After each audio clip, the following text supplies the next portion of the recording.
10:04 de la noche, nuestro teléfono sigue abierto, recuerden 616-11-11-32 y nuestro invitado también. Enseguida seguimos charlando con Joaquín Fernández Valderrama. Pero antes nos vamos a Nueva York para hablar con uno de los que más saben en el mundo de virología. Es el jefe de patógenos del Hospital Monte Sinaí de Nueva York y encima es burgalés. Adolfo García Sastre, buenas noches desde Burgos y buenas tardes allí. Hola, buenas tardes, sí. Buenas noches. Gracias por aceptar nuestra invitación.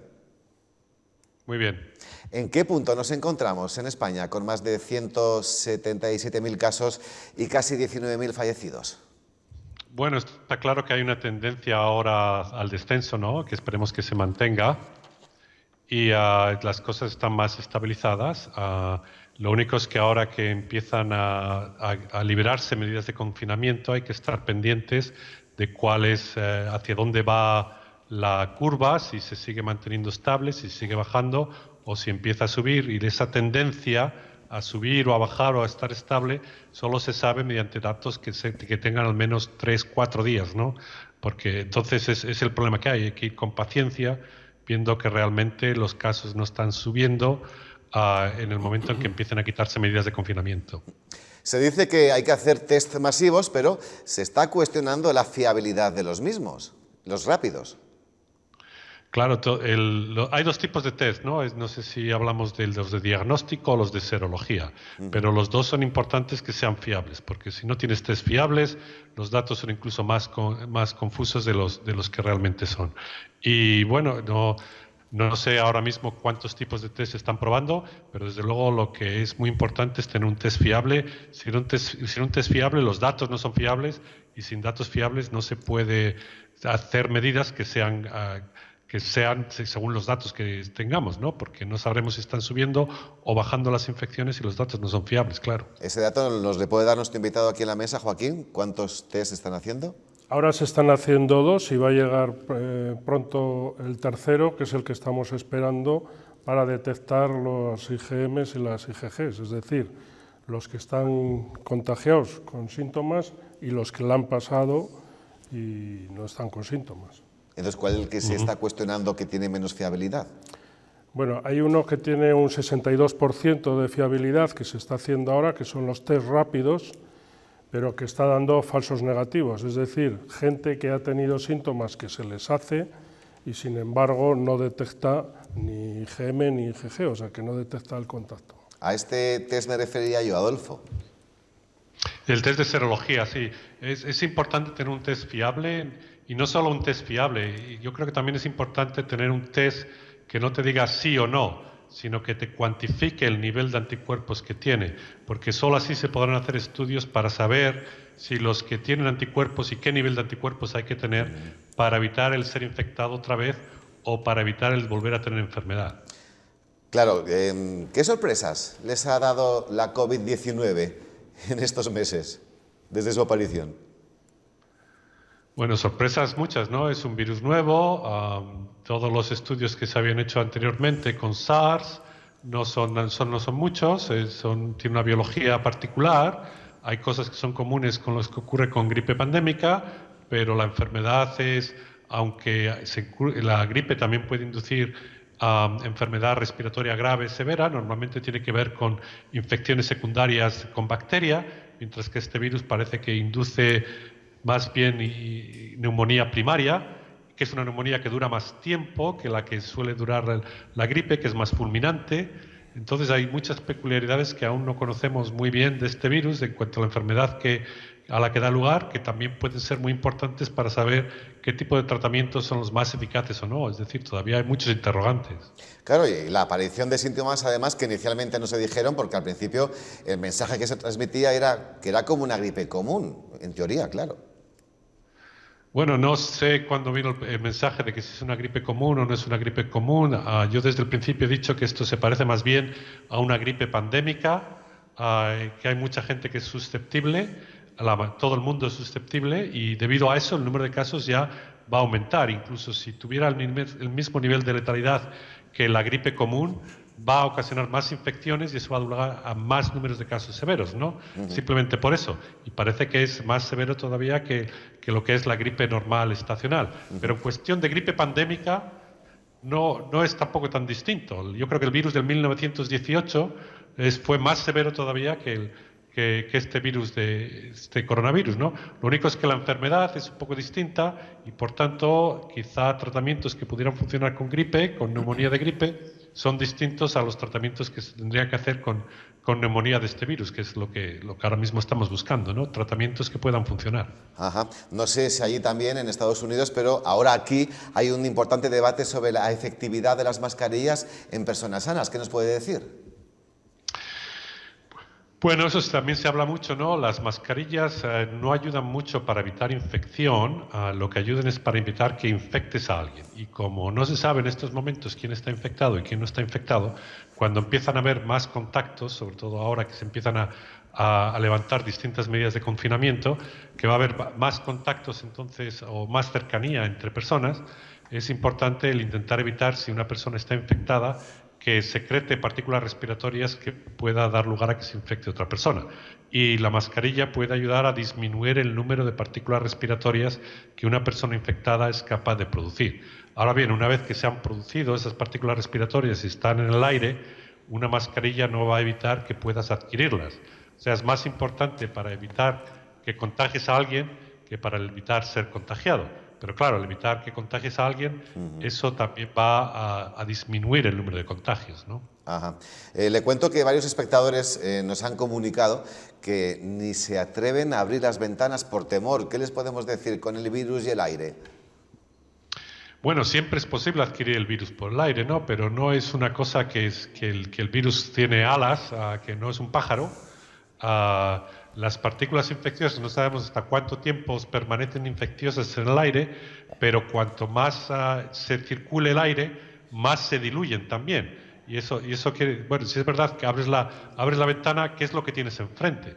Si lo que tienes enfrente es aire y fundamentalmente no hay personas alrededor muy cercanas, la dilución que pueda tener el virus que tenga partículas respiratorias que hayan podido secretar personas que están lejos, el número de partículas infecciosas que vas a tener ahí va a ser mínimo.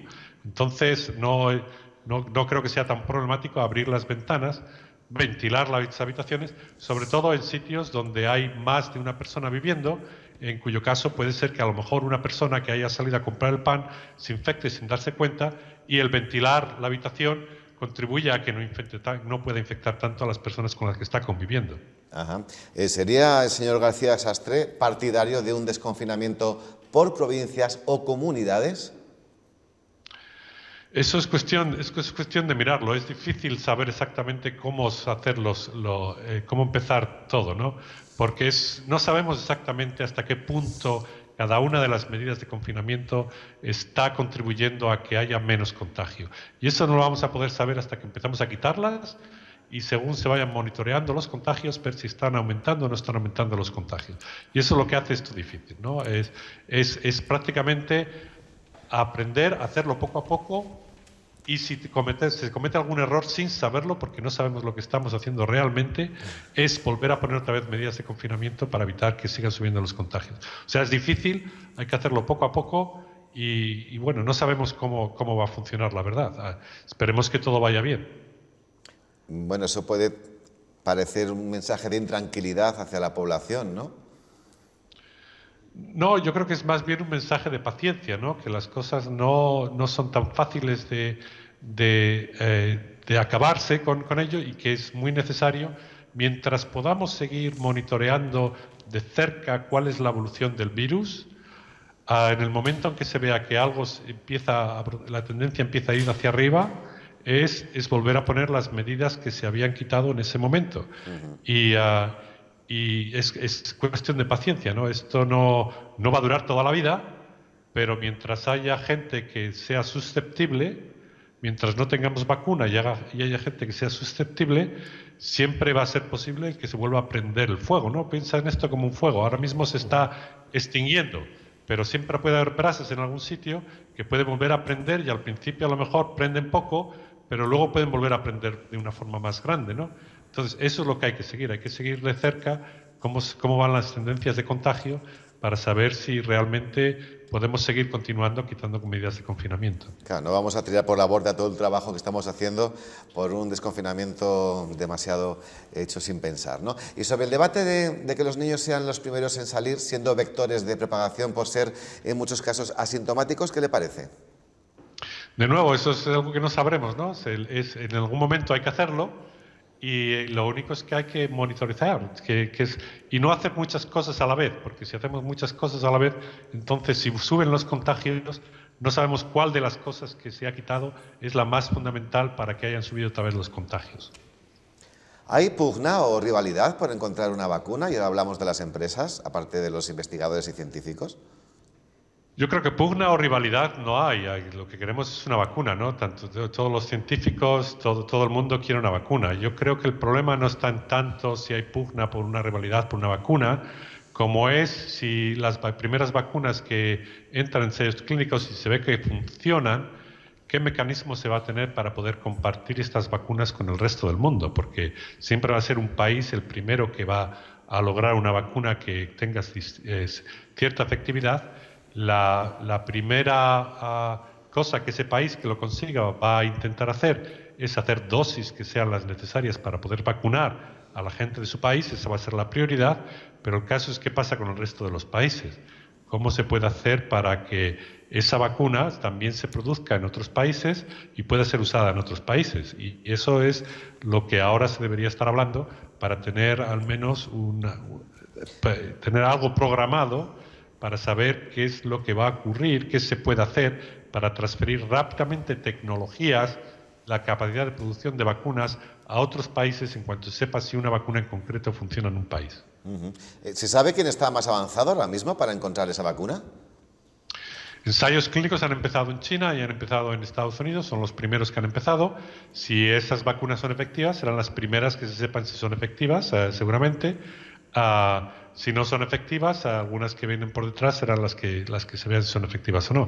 Es decir, lo más fácil es que sea China o Estados Unidos los primeros que saquen una vacuna efectiva, aunque no podemos descartar que haya algún otro país que también sea capaz de hacerlo.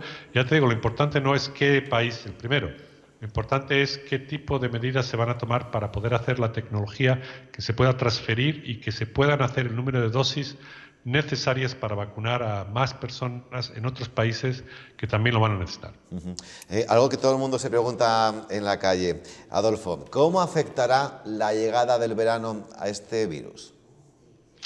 Bueno, pues no sabemos exactamente, ¿no? Pero también es verdad que los virus respiratorios no se transmiten tan bien durante el verano. Entonces, no creo que completamente elimine el virus, no creo que los contagios se vuelvan cero, pero pueden contribuir a que se reduzca el número de contagios, con lo cual va a ser entonces más sencillo el quitar las medidas de confinamiento, porque hay otra variable que se va a añadir para que el virus se contagie más lentamente.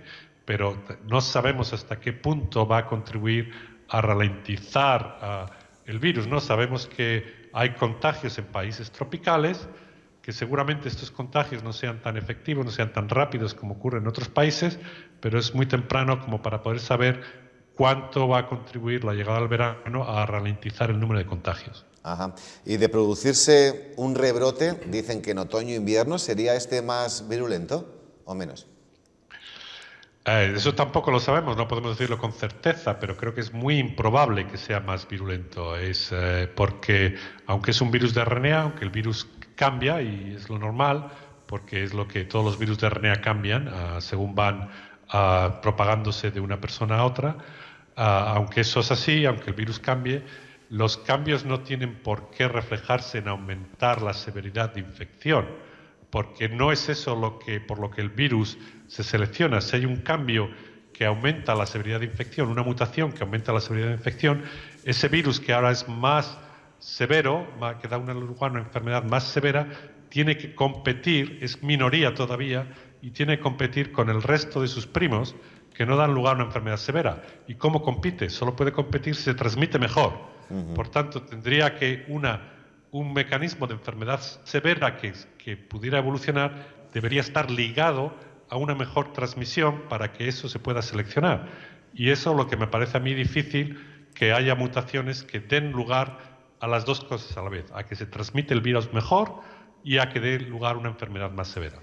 ¿Le puedo preguntar su punto de vista sobre qué países han reaccionado mejor gestionando esta crisis? Es muy difícil de responder esa pregunta. También hay países que han tenido más suerte porque el virus ha empezado un poquito más con no tanta fuerza, que eso también es muy estocástico. Puede entrar a la vez en un país con muy pocos casos y por la razón que sea estocásticamente prende antes en un país que en otro país. Lo que sí que es verdad es que en aquellos países donde se ha podido hacer muy rápido, mucho diagnóstico y se han podido aislar al principio las personas infectadas que a lo mejor no tenían enfermedad, pero han sido posible diagnosticarlas y aislarlas, así como en aquellos que han puesto desde una forma muy temprana medidas de contención, que desde luego los contagios no han aumentado tan rápidamente como en otros países. Pero claro, para eso tienes que tener el material necesario para poder poner a punto métodos de diagnósticos, muchos métodos de diagnóstico muy rápidamente y que empiezan a distribuirlos y que se empieza a hacer diagnóstico. Si no se tiene esa capacidad en el país, porque en ese momento no existe, es muy difícil hacerlo de la nada, ¿no? Entonces, es un tema complejo. Tiene que ver mucho también que es la mala suerte que haya podido haber un país con respecto a otro, pero desde luego, cuanto más diagnóstico se haga para detectar a personas infectadas y cuanto antes se pongan las medidas de confinamiento, si el virus empieza a prender, entonces es más fácil que se pueda disminuir el número de muertes que pueda haber, o por lo menos que no haya una subida tan fuerte como para que la atención hospitalaria sea comprometida. Usted sabrá que aquí se le está echando en cara al gobierno que apoyara la manifestación del 8 de marzo. Sí, y bueno, también mirad aquí lo que está pasando también en Estados Unidos, ¿no? Es el peor país ahora del mundo con respecto al número de casos y al número de muertes, pero también está diciendo nuestro presidente que tal como está tratando esto, es gracias a él, se está haciendo lo mejor que se está haciendo en el resto del mundo. Entonces, bueno, hay cosas que se han hecho que a lo mejor si no se hubiesen hecho hubiese salido una cosa distinta. Puede, pero no podemos estar completamente seguros y puede siempre haber cosas de mala suerte, ¿no? Porque no es posible el poder hacerlo todo bien con algo que no sabíamos exactamente cuánto de rápido el virus iba a ser o que nos ha pillado desprevenidos y bueno, pues hay que subsanar errores si se cometen, pero tampoco es bueno mirar atrás y decir la culpa la tiene este o no, la culpa la tiene la Organización Mundial de la Salud por no haberlo dicho a tiempo. Bueno, pues no estoy tan seguro, ¿no?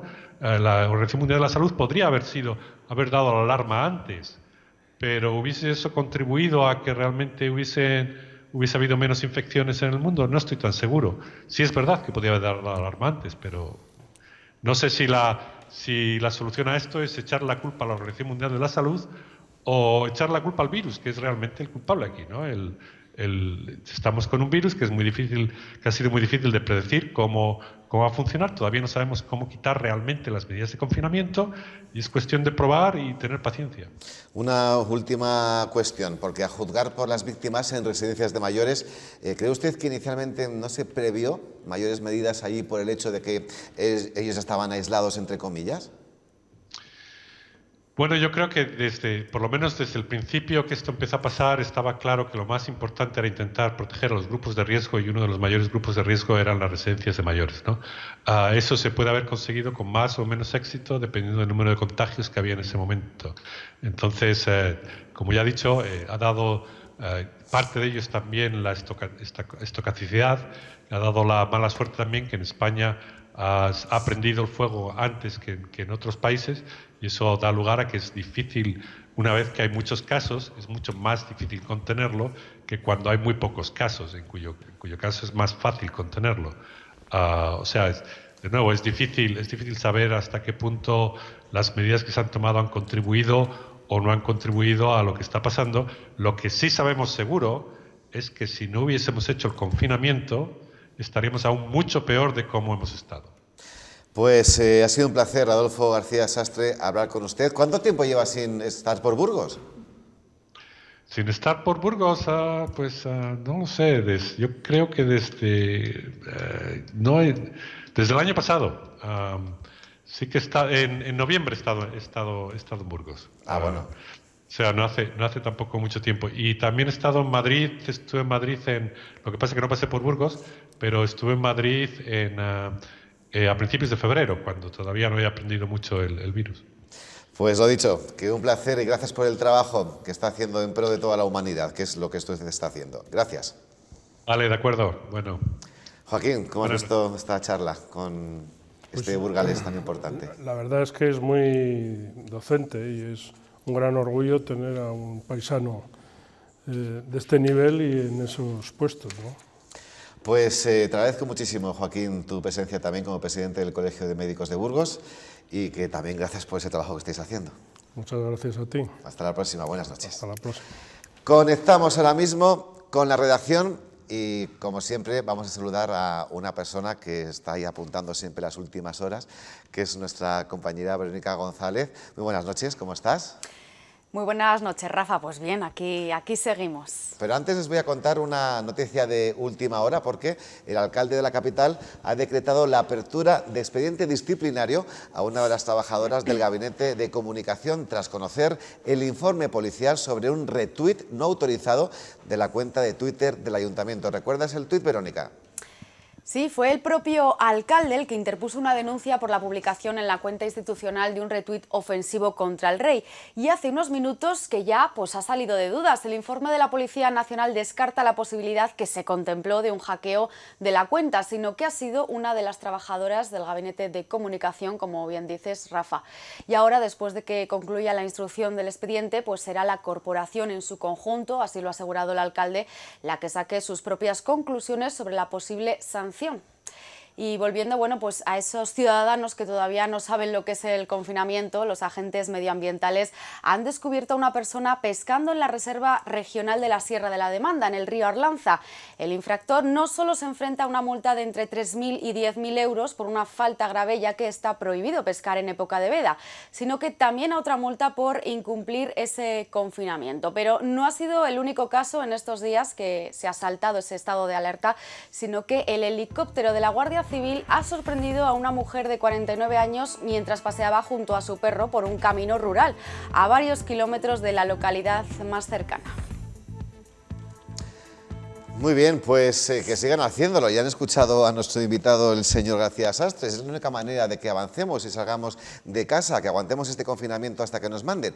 Verónica, el lunes volvieron al trabajo sectores no esenciales con la obligación de ofrecer la suficiente seguridad a sus trabajadores. Pero no todos saben dónde adquirir esos materiales. Así que la Asociación de Empresarios del Polígono de Villalonquejar ha tomado una sabia decisión.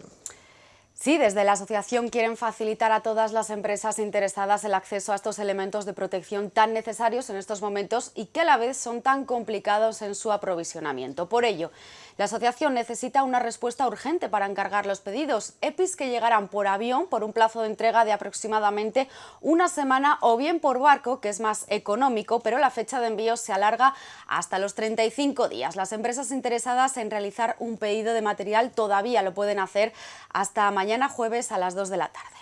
Verónica González, muchísimas gracias como siempre. Hasta ahora. Son las 22:27. Regresamos en 3 minutos.